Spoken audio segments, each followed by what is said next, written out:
Well, this is the last lecture.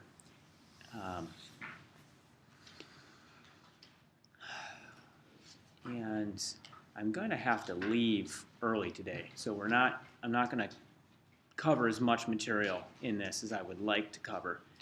If your curiosity is driving you, you're welcome to dig through the full PowerPoint. However, I've cut it down to sort of easily digestible bits that cover the. You got that. Sorry. Yeah, it's my. Hey man, I'm the one that went there. I went there.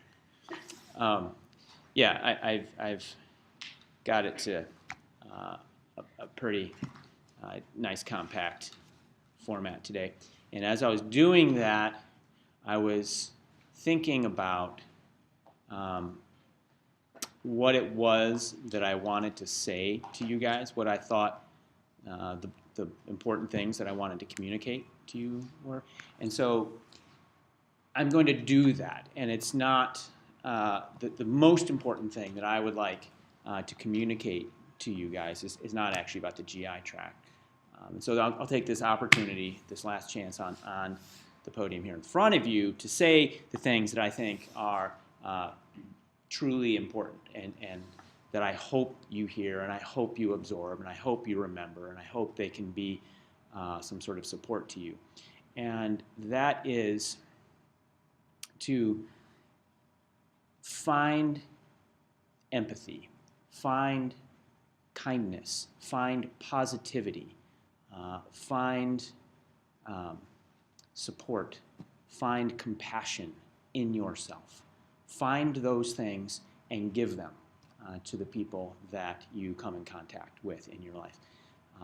Be they patients, be they anyone else in your life. Find those things that are truly the best human virtues, that are what make health, that put the care in health care, that truly bring the health out of humanity. When you have a patient in front of you, they're scared. They're not there because they're having a fun time. They're not there because everything's going well for them. They're having trouble. They may be in pain. They're likely frightened, possibly terrified to be talking to you. Understand that. Don't make it worse. Make that better. That's the first step towards healing. It's the first step towards helping someone heal. Give them, really nurture your bedside manner with a patient. Try to connect with them on a human level. At the same time, protecting yourself too. Know where you are. Have all of those same virtues first and foremost directed towards yourself. You have to ensure your own health and well-being before anyone else. You cannot give to others unless you have made sure to make that the most solid foundation for yourself. Okay? Hope.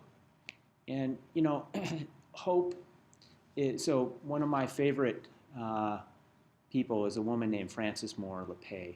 She wrote a book called Diet for a Small Planet. And this woman said that we become hope. Hope isn't a feeling. Hope is an action. We become hope by taking action. And so be that hope in those people's lives. We all are going to die. Every patient that you have will eventually die. Death is not to be feared. What is to be feared is a life of misery, a life of disconnection, a life of feeling that you're not cared for. So you are there to make the life they are living a healthier one, a better one, one that is a quality life that's worth living. Again, you start with yourself. You start with yourself. Any action you take, there's an internal standard. You're not doing this. You're not helping others first. You are giving compassion You are giving compassion, succor, the best of your abilities. You're giving the best of your abilities to other people for yourself so that you can become a better person, so that you can be a better individual and aspire to the ideals and the virtues that I hope that you hold dear. Yeah. That concept was given to me by my father, and I feel very fortunate to have learned that lesson from him. I'll tell you just a little bit about his life. So just a little bit. I won't go too long, but so that you can understand where I'm coming from. He was the son of a letter carrier, a postman in Detroit, who got shipped off to World War II, and his mother, my grandmother, went to work on the assembly line in Detroit, lifting car doors up onto the assembly line for 10 hours a day, and then she came home and raised her son while her husband was off at war. He left when she was pregnant. My dad didn't meet my grandfather until he was 4 years old. And so, and he was an only child, and he grew up working hard. Was the first person in his family to go to college. He went to Notre Dame, and he wasn't the top of his class at Notre Dame. And he didn't let that daunt him. He took a chemistry class there, and the professor, you guys are all pre-meds in a small school, and so there's not a lot of you, and so you don't have to worry about being weeded out. But at a place like Notre Dame, like everybody wants to be a doctor there, right? And so, and they can't have that many graduating that are on that track. So there's just a certain number. They're going to fail out of hand out of the Gen Chem class, because that's the weeder class. And that's what happened to him. The guy called him in. He said, you actually got a B in this class, but I'm failing you because we don't want you to become a pre-med. We don't want you to be a doctor. And he didn't let that stop him. He went and took a chemistry class somewhere else at the University of Detroit College. And then he didn't get into some top medical school. He got into medical school in South Dakota, in Kadoka, South Dakota. And he worked there for 2 years. And he did his best work. He was not looking over his shoulder at anybody else, how they were doing. And this is part of my message here, is to don't compare yourself to others. Set the internal standard. Set your internal standard. That's the doorway to unloading all the stress and the anxiety and the divisive competitiveness that tear people apart. After that, he was able to get in. He transferred to Cornell Medical School, and he graduated towards the top of that class there. And then from there, he went on to do a neurosurgery residency at one of the top programs in the country at University of Michigan. And then from there, he got into a neuro-ophthalmology residency, if you guys couldn't tell that he was a neuro-ophthalmologist from what I was saying before, at Harvard, at Mass General, working under one of the truly unsung heroes of females in medicine from the 20th century, a woman named Shirley Ray, who is virtually unrecognized except within very small circles, but an amazing woman. So he got this really, really high caliber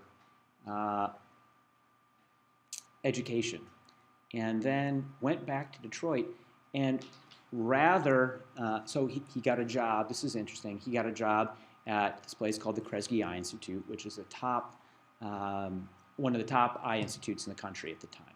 And he found out that the boss of he found out that there was malfeasance there. I won't go into the details of that because I guess this is being recorded here. So, but he found out that there was malfeasance, and he walked away from it.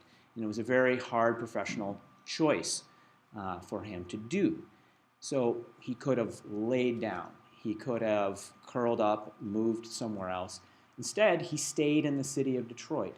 And what he did was he did home health care for basically indigent people that were, you couldn't call them homeless because the city of Detroit has so many abandoned homes, but people that were of extremely low means, like the very most marginalized people in this country.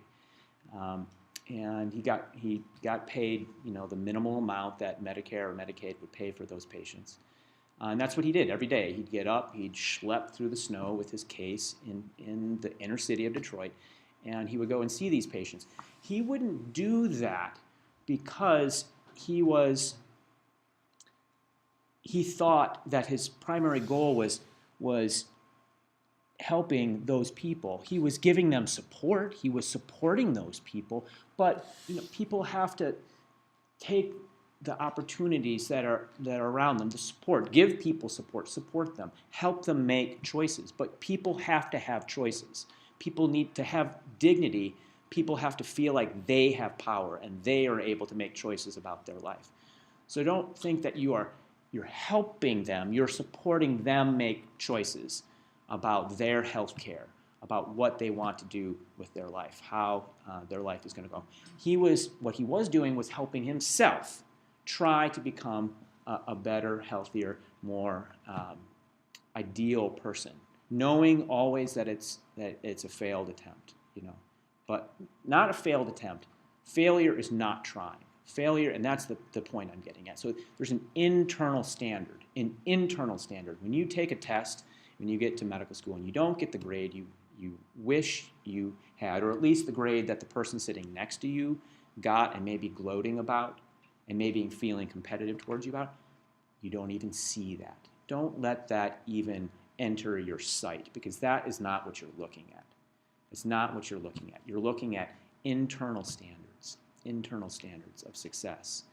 How can you become a better person, a healthier person, one that is composed the way that you want, with the kinds of human connections that I started the talk with. Hope, have encouragement, have kindness, have compassion.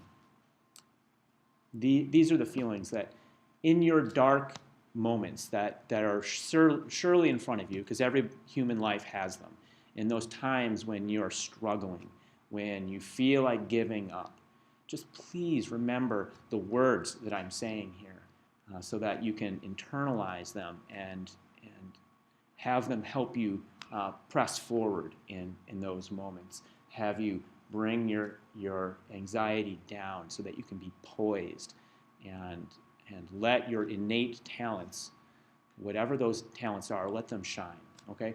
So that's what I want to communicate most to you, because I can tell you how the GI tract works, I can tell you about this or that thing, but the most important tool I hope that you take is emotional composure, your ideals, a sense of your purpose, what you're doing in your life.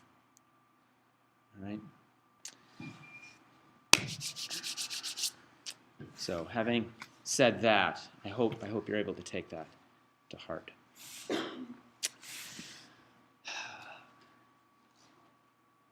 We are one long tube, parsing nutrients and filth from mouth to anus. So charming. We trudge forward through the GI tract. Come on. Hello. There we go. So, the GI tract gets a lot of, come on back now. The GI tract gets short shrift, to have a little more obscure pun for you. Let's see what Alessandro Benedetti, the anatomist from 1497, said 5 years after Columbus sailed the ocean blue. The stomach is lowest and has a hidden place in the body because of its uncleanness, as though nature had spared the principal members and had relegated the stomach or bowels farther away from the sight of reason and of the mind, and fenced it off with the diaphragm in order to not disturb the rational part of the mind with its importunity. These members serve the higher ones. Some of them concoct the food into juice, others digest it into various humors, others expel the superfluity. So this notion that the digestive organs are subservient below that of the other organ systems. We are here to liberate the GI tract and elevate it to its rightful place as an important co-participant in physiology. Even Da Vinci, that paradigm of the Renaissance Enlightenment, said that the digestive system aided the respiratory system. So he says, and this is funny, the compressed intestines with the condensed air which is generated in them thrust the diaphragm upwards. The diaphragm compresses the lungs and expresses the air. So this I imagine Da Vinci writing this as he's farting the compressed air that is in the flatulence, and then having that somehow matched with his respiratory system. It's kind of humorous image of Da Vinci getting high in his own farts. All right. So first, the mouth. The mouth is the place where we make amylase. Amylase is an enzyme. In fact, it's a glycosidase. Amylase is a protein. It's an enzyme whose job it is to cleave starch, to cleave sugars off of starch. So if you eat a potato or any kind of starchy food, a grain, it's the amylase. First thing we're doing, we're going to break down those long chain starches. The amylose is the sugar, the long chain starchy sugar, similar to glycogen for animals in the liver. But the amylase is it's called salivary amylase. Salivary amylase. So we chew our food up, we masticate it, we mix it with this salivary amylase with the mucins in your saliva so it'll slide down your throat, and then we swallow. So swallowing has these 4 phases. First, there's the buccal phase. So buccal is your cheeks, this part here where you're mixing the food around, forming it into a bolus in the oral cavity. Presses up on the soft palate, thus excluding food from passing up into the nasal cavity. So that soft palate flaps upward during the buccal phase and excludes food from going up into the soft palate, and then begins to depress the epiglottis during the pharyngeal phase as the food passes back into the pharynx, closing the food off from passing into the trachea. And then we get to the esophageal phase, where we have this peristaltic action that forces the bolus of food downwards towards the stomach.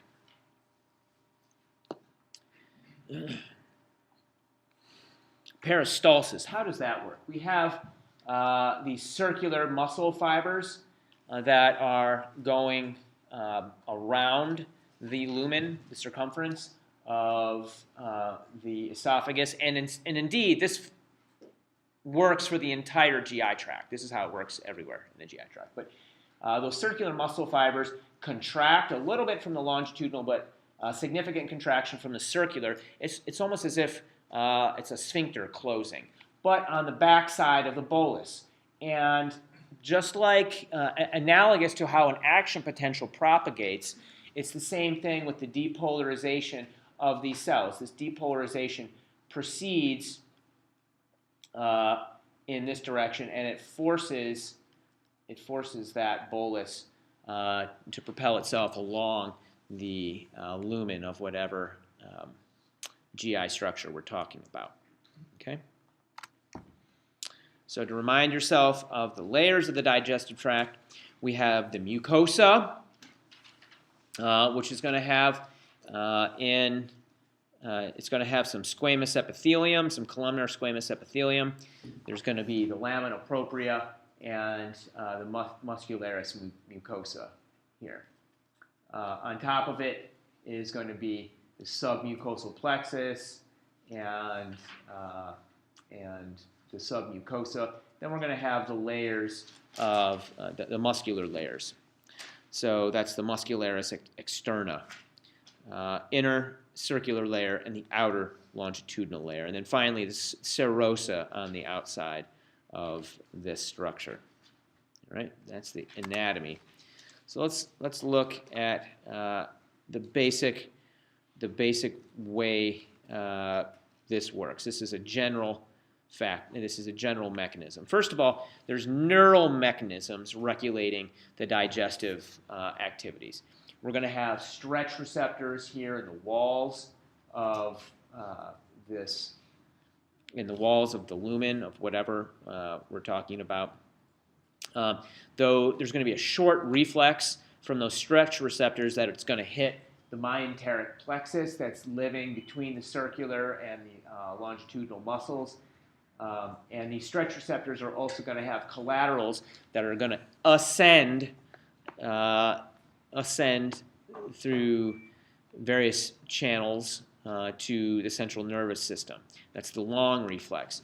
That central nervous system is also going to send descending fibers, efferents, to reinforce the activation of this myenteric plexus. Okay, so that's the neural activation. Once this has happened, once the myenteric plexus has been fully turned on, it starts a few things. First is the peristalsis. It's the churning or the motion of the muscles and segmental movements. The myenteric plexus is also going to help to turn on various epithelial secretory cells that are embedded in the mucosal layer of whatever lumen this is. It's going to release different buffers, acids, enzymes, the exact nature of which will change depending upon the cell type and the location in the GI tract. We'll talk about that. And then there's going to be some local factors that help turn these secretory cells on as well. And this can be the pH. This can be just physical or chemical stimulation. Maybe it's just the sensation of having food there. These are going to be some physical or chemical stimulation of these secretory cells that are also going to turn on enteroendocrine cells, which themselves are receiving neuronal stimulation. These enteroendocrine cells are going to be released into the bloodstream and come back via the bloodstream to the mucosa. All right, so that's the general schematic of how any of these processes are going to work. There's going to be central nervous system, and there's going to be local factors, and there's going to be endocrine input. Okay, so those are the three ways: neural, hormonal, and local mechanisms. The stomach. So here's a gastric pit. On the right, we have the mucus cells, and then those descend. The gastric pit descends down into the gastric gland. That gastric gland is lined with parietal cells. There's going to be some chief cells, and then at the bottom of these gastric glands, we're going to have these G cells down here. Looking at a parietal cell, the job of a parietal cell is to produce hydrochloric acid. All right, it's to produce hydrochloric acid. So the stomach is acidic. It's a very acidic environment. How does this do this? Well, the parietal cells have the metabolic production of carbon dioxide with water through the action of carbonic anhydrase forms this carbonic acid, which dissociates. We get the dissociation of carbonic acid. This carbonate then gets exported with an antiporter, via an antiporter that's going to import chloride. All right? So this is the conjugate base of the carbonic acid. Here's carbon dioxide via carbonic anhydrase is formed into carbonic acid. Carbonic acid dissociates. It's a weak acid. It dissociates into carbonate and the H plus ion. This conjugate base is exported, and we maintain isotonicity by importing a chloride. So there's a charge neutrality with this antiporter. All right, we call this the alkaline tide. The alkaline tide. So we're importing chloride, exporting carbonate. This is the conjugate base of carbonate. Carbonate is the conjugate base of carbonic acid. That is a base. So this chloride, the counter anion to this chloride would be what typically in the interstitium? Tastes really good on like French fries. Salt, yeah, sodium. So we have sodium chloride, and then it becomes a counter anion. This is sodium carbonate, right? That's baking soda. So this is a base. This is called the alkaline tide. This helps to buffer the blood, go to the bloodstream. It's going to travel through the blood. It can go to the lungs. We can blow it off if we want. So now we have chloride and the H plus from this carbonic acid. Those get co-transported across the apical surface of this parietal cell into the lumen of a gastric gland up here. And this HCl then enters the stomach lining and helps, is going to help us break down, hydrolyze different bonds. All right. Here's the opening of the gastric pit. So this gastric juice that these gastric glands are making is extremely acidic with all this HCl in it. The pH is less than 1. So that's a very acidic solution. There's an interesting story about a guy named William Beaumont. Is it the time in the lecture for William Beaumont? Maybe not yet. I'll get to him. Good story. I'll come back to it. After this. I'll tell it after this phase. So let's talk about what the stomach is doing here. And I gave you that overview, and now we're going to talk about specifically for the stomach how this works. So step 1 is this cephalic phase. What does cephalic mean? The head. That's right. And what does it mean? That blueberry muffin over there looks delicious. I see it. I know what that blueberry muffin is going to taste like. It's going to taste good. It's going to taste really good. The nucleus accumbens in my brain. Ooh, that blueberry muffin smells good. I know it's going to taste delicious. I know it's going to taste delicious. It's got those, like big, juicy blueberries that kind of exploded on the top, and there's this blueberry juice dripping down the top of that muffin. It's kind of crispy. There's maybe a few sugar crystals up there, and that's just the baked blueberry muffin. Is anybody feeling that? Anyone smelling that muffin right now? Am I messing anybody up? Sorry. Yeah, so this is the central nervous system. You see, you smell, you taste it even in the mouth. You taste it. Thoughts, even just thoughts of delicious blueberry muffins dripping and blueberry juice send signals from the brain down this vagus nerve and says, hey, wake up. We're going to get ourselves on some stuff here. There's some blueberry muffins out in the wild we're about to hunt and kill. It begins to turn on this submucosal plexus in the wall of the stomach. So the submucosal plexus is going to do a bunch of things. First of all, it's going to begin to turn on these 4 different types of cells that I talked about. It's going to turn on the mucus cells that are going to make, it's going to start putting fluid into the lumen of the stomach in the form of mucus. It's going to turn on the chief cells, which we'll talk about, and the G cells, which we'll also talk about. But it turns on the parietal cells, which are making HCl. Oh, the chief cells. The chief cells are going to make this protein called pepsinogen. Mara, sorry, I caught you mid-yawn. That's my fault. Tell me something about pepsinogen. And so what does that mean? Needs something to activate it. It's an inactive enzyme. Doesn't need to be a hormone, but it's an inactive enzyme. So chief cells are making this inactive pepsinogen. We've got some mucus, we've got some hydrochloric acid, and then we got these G cells, which are going to produce this hormone called gastrin. So this is an enzyme. The mucus is mucus. HCl is an acid, and G cells are making a hormone called gastrin. All right? And let's see what happens. This is all via the vagus nerve, the wanderer, the vagrant of the body. We've talked about the vagus a lot this semester, haven't we? A little bit, at least. Step 2, the gastric phase. Yes. Look at that delicious muffin. It's in our stomach, turned into juice now. It doesn't look as pretty, but it tastes good. At least it feels good down there. So a couple things are happening. We're getting distension of the stomach. The stomach has expanded, right?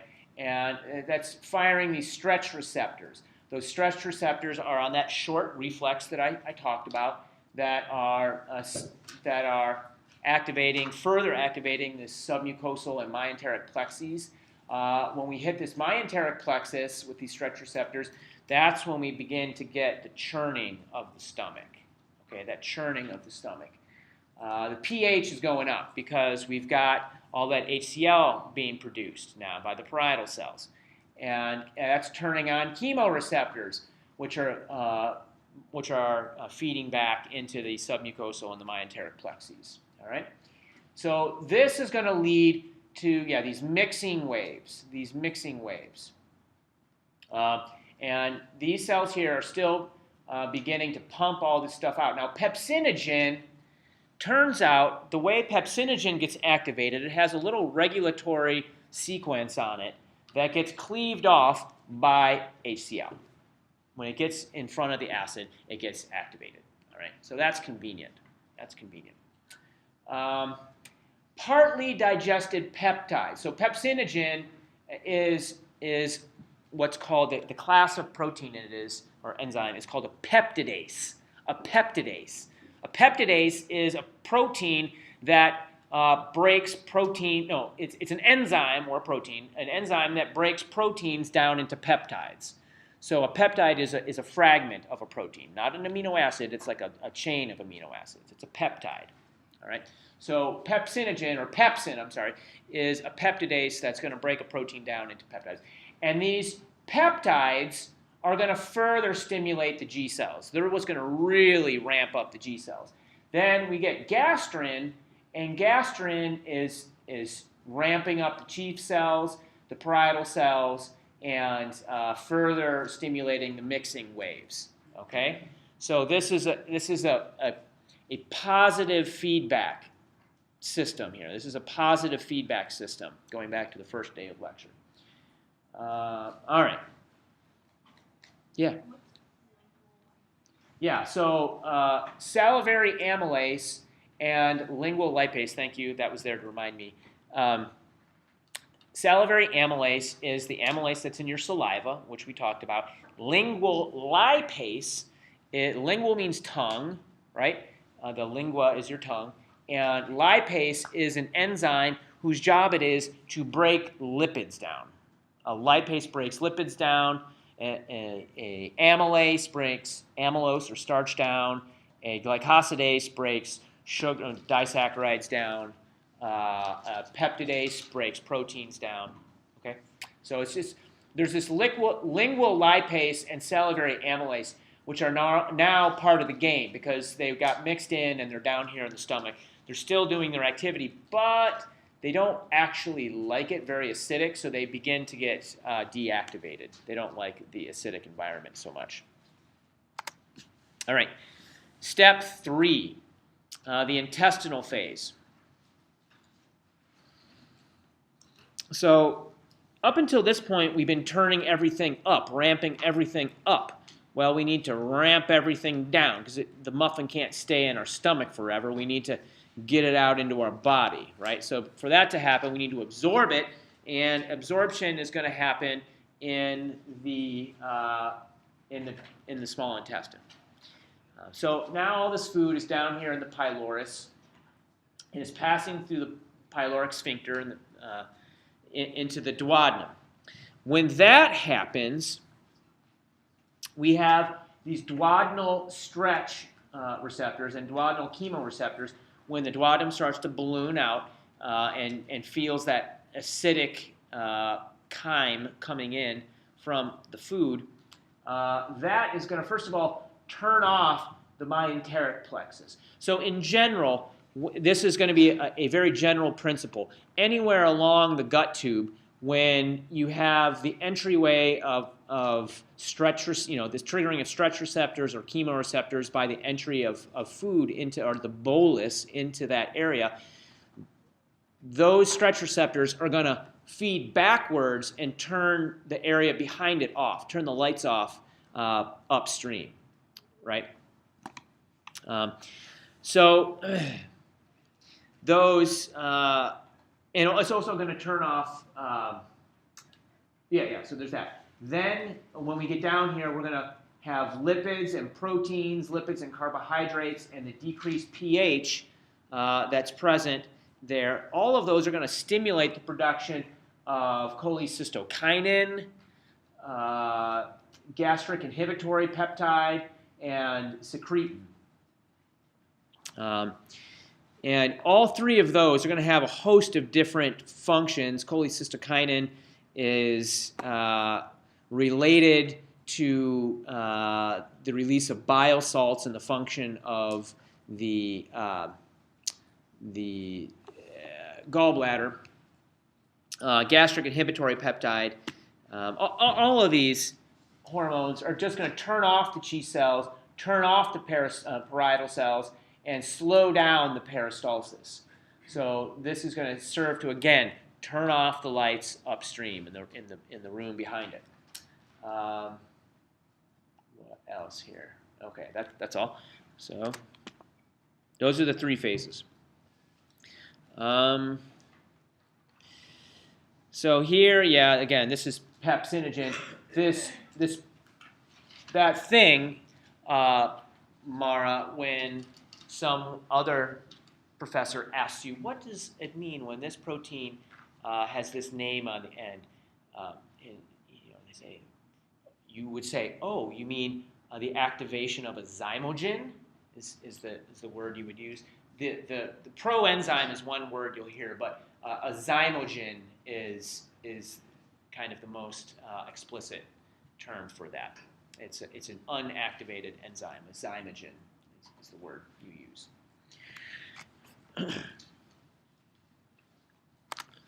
All right. This guy, I don't know. He's a hero, but does anyone know the story of H. pylori and Barry Marshall? This is a pretty interesting story. This guy, for a long time, if you watch, pulp TV from the 70s, you will see like these cop shows, and the cops are all making jokes about eating coney dogs and having ulcers because their life is so hard and all this stuff.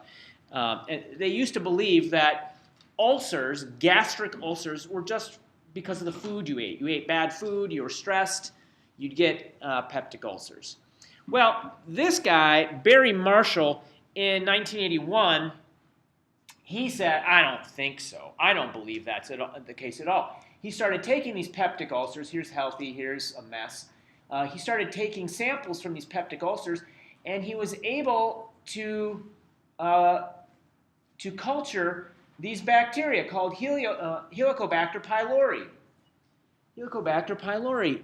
And he said, I think this is ulcers are from Helicobacter pylori infections. Everyone said he was crazy. They said he was crazy. There's no way a bacteria can survive in the lumen of your stomach. You're nuts. Get out of here. He was ostracized. Everybody told him that he was worthless. It was a real problem for him. So what is he going to do? What did he do? I'm not telling you to do this, but this is what he did.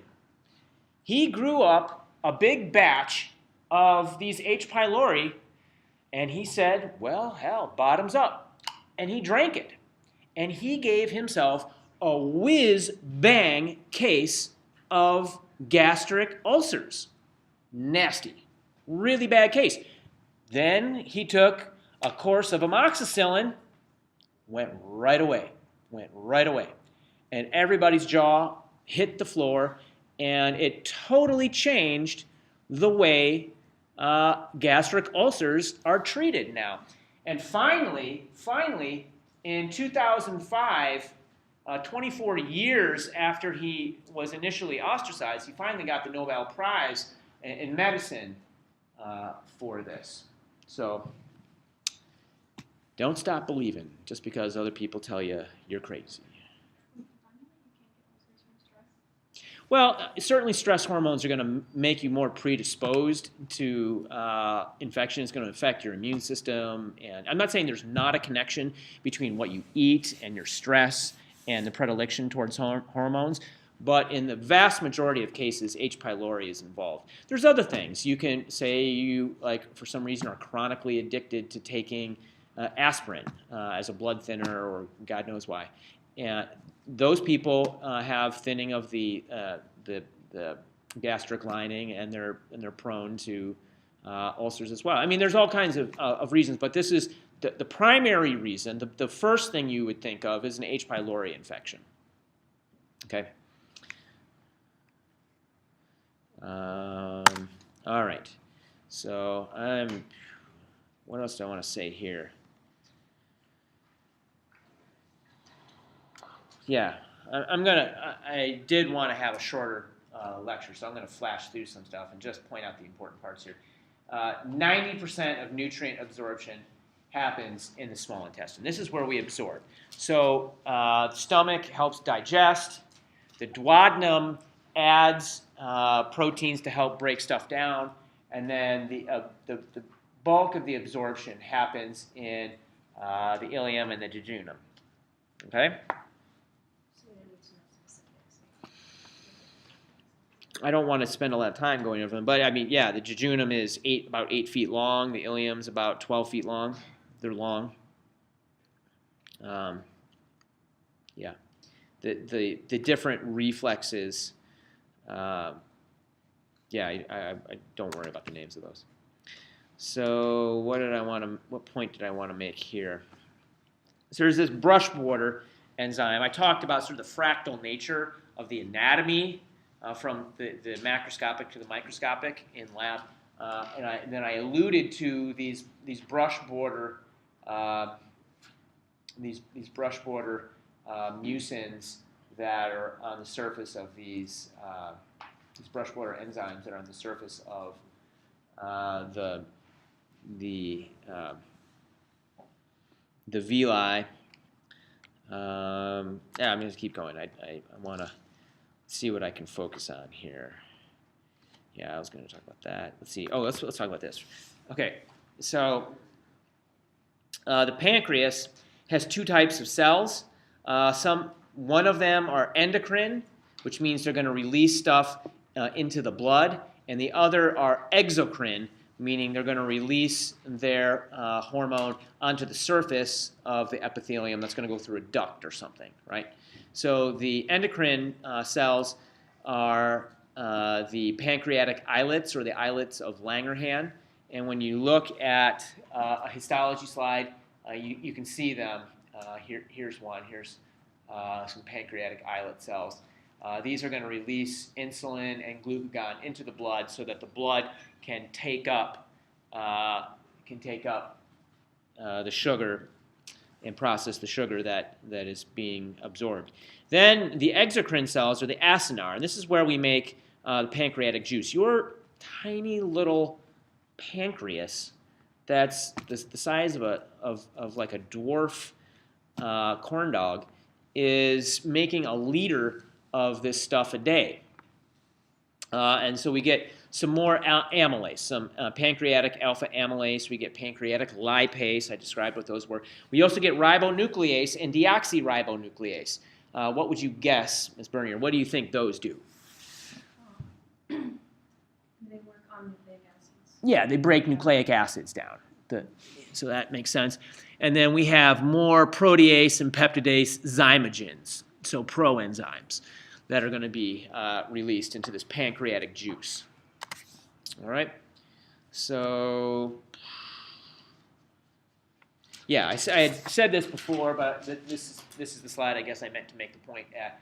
So the salivary amylase stops working in the stomach when it gets to about 4.5. This salivary amylase only digests about 50% of the starch before it gets to the small intestine. The rest of it is going to be in the pancreatic alpha amylase that's getting released here. It's going to break down these polysaccharides, these di and polysaccharides, oligosaccharides, into smaller sugars that can be absorbed.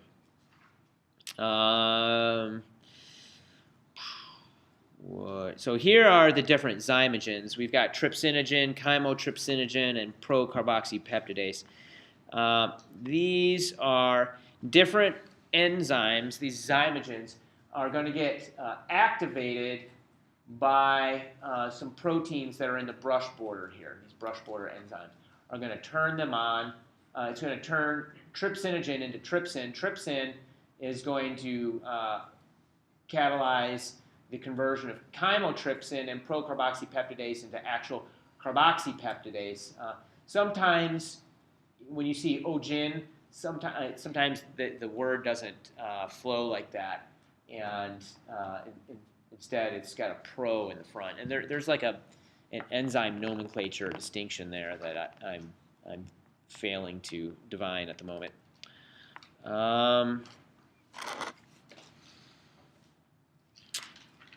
Yeah, fats. I'm going to skip fats. One thing I had already said this, but cholecystokinin controls both the hepatopancreatic sphincter here, which opens and closes this papilla from the bile duct and the pancreatic duct, and it also causes the contraction of the gallbladder, which is going to squirt the bile down in towards the duodenum. Okay, so cholecystokinin released in the duodenum when the food passes into the duodenum. The blood supply, the blood in the liver, only a third of it is coming directly oxygenated through the hepatic artery. 2/3 of the blood in the liver is from the portal system. That's blood that's returning from the gut. All right? So most of the blood in the liver is coming from your gut. Okay? And this is how the liver is going to adjust the levels of circulating nutrients that have been absorbed from the intestines. Yeah, I want to be done in 5 minutes here. Let's see. So,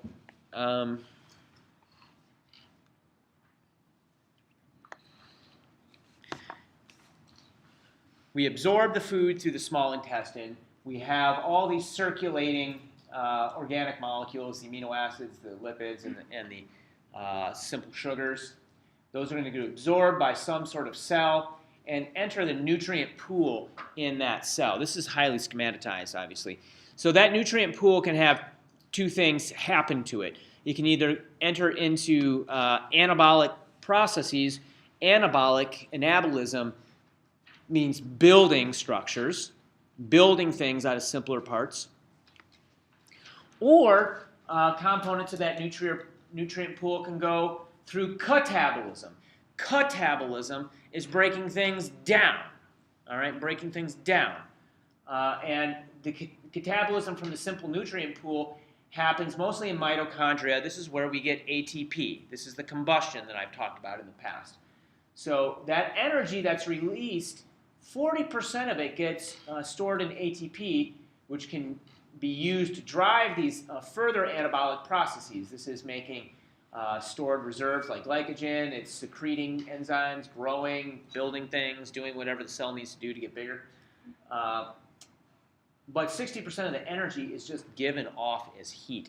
You may think, wow, that's not very efficient, but that's extremely efficient. It's extremely efficient, much more efficient than any mechanical system that humans have for capturing the energy, chemical energy.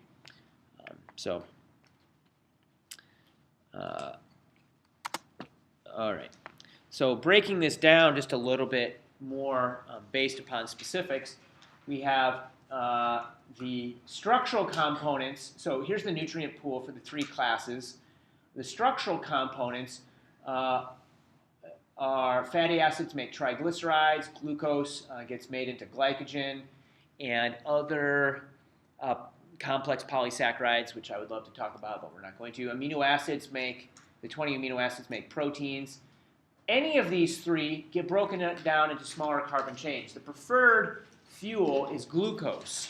All right, the preferred fuel is glucose. But it by no means is the only one. You can live on fatty acids or amino acids. Either of those you can live on. All right, and in fact, there's a lot of interesting innovation in nutritional science right now based upon fat-based diets, where you're getting. I have a friend of mine. This is called ketogenic diets. I have a friend who's a triathlete, lives out in Belfast. I went and stayed with her for a couple weeks this summer and got on her diet. Whoa, it's amazing. It's strange. But yeah, I didn't eat any carbohydrates of any sort.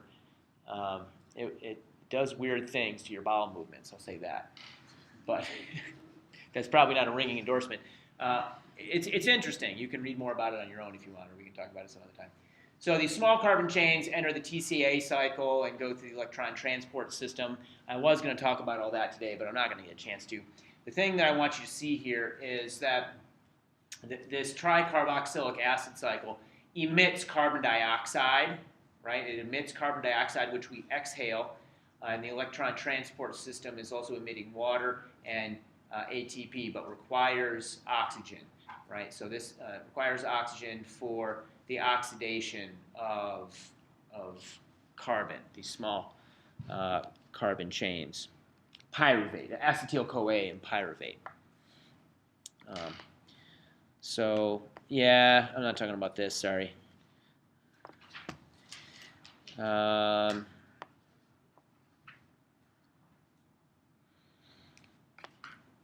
I'm not going to talk about this either. And this is just the same overview as the last one.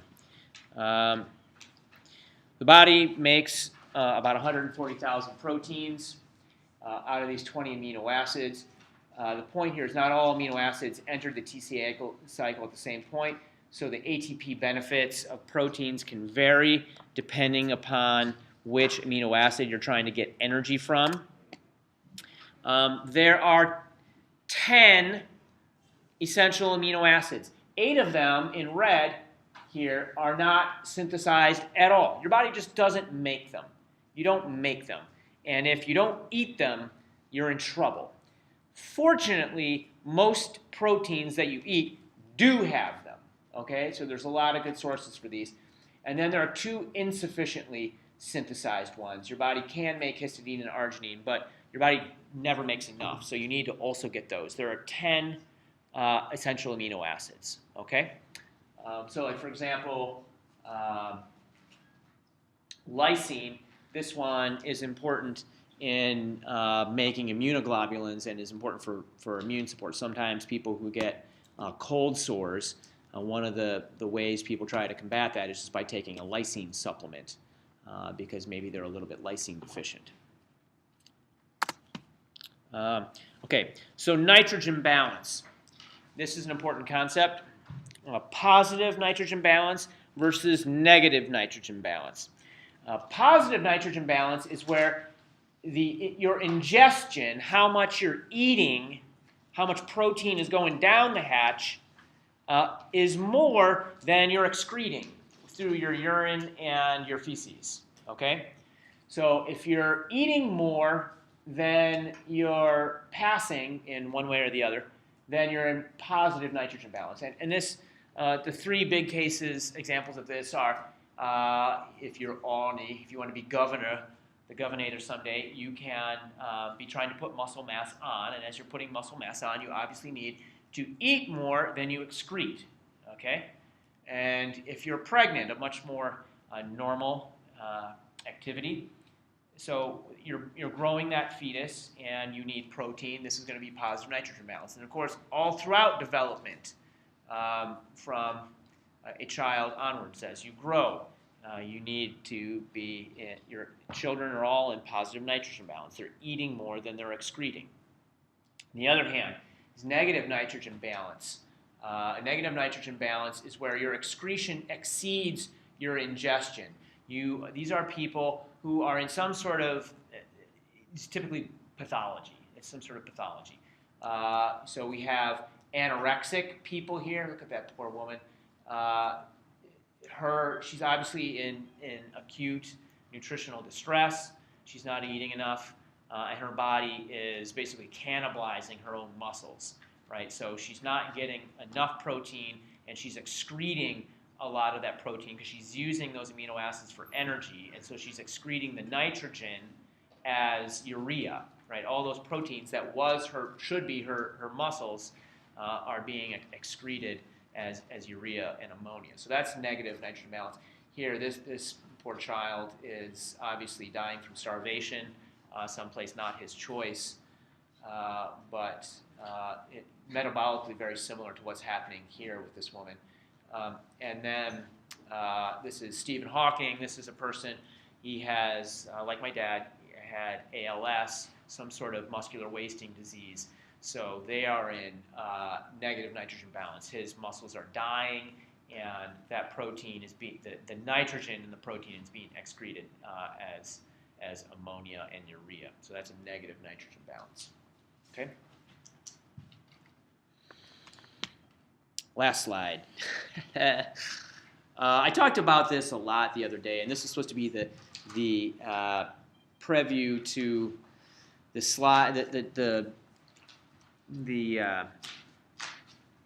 movie, which we're not going to watch now. We're going to take the test instead on Monday, about metabolic syndrome and carbohydrates and blah, blah, blah. But metabolic syndrome, so it's a syndrome, any syndrome is a suite of pathologies that are all clustered together. They run together and have a common etiology, all right, a common origin.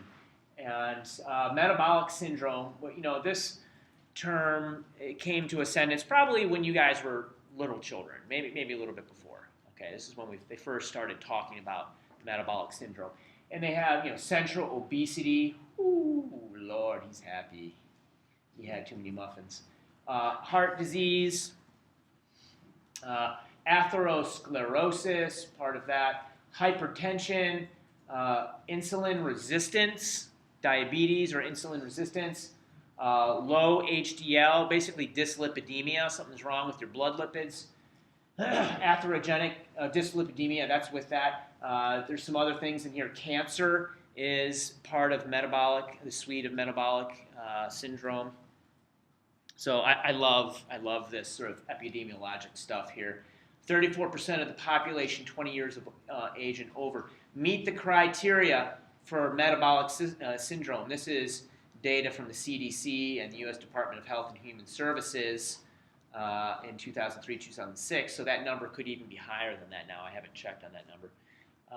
So look at that. That's 1/3 of the American population over the age of 20 meets criteria for metabolic syndrome. This, like I talked about lung cancer. What else did I talk about? Diabetes. I talked about these major health issues. This one is so huge. It's so huge. It's utterly preventable. Utterly preventable. Utterly preventable. What does this cost us? The medical cost of this. Dude, so I said that first day, $150 a person for every man, woman, and child for lung cancer. Then I said $620 every year for every man, woman, and child for diabetes. This costs every person in the United States a drag. It makes your life $10,000 more expensive every year. That's hard to conceive of. It's hard to conceive of. $1 trillion are spent on this problem, either in lost productivity or healthcare costs or all the other ancillary drains on the economy. $1 trillion. That's 7% of the U.S. GDP. 7% of the U.S. GDP is sick right now. That's unbelievable. It's staggering. It's staggering. And this is not just our problem in America. We've exported that problem. 1.5 billion people worldwide meet the criteria for metabolic syndrome. 1.5 billion people. That's enormous, folks. That's an enormous an enormous worldwide health epidemic. It's a worldwide health epidemic that needs to be addressed. It needs to be addressed. So hopefully I'm preaching to the choir. Hopefully you all understand that. Are there any questions? Okay. I love you all. That was a great semester. It's not over. We got one more week. Next week is all about grand rounds and the lab test.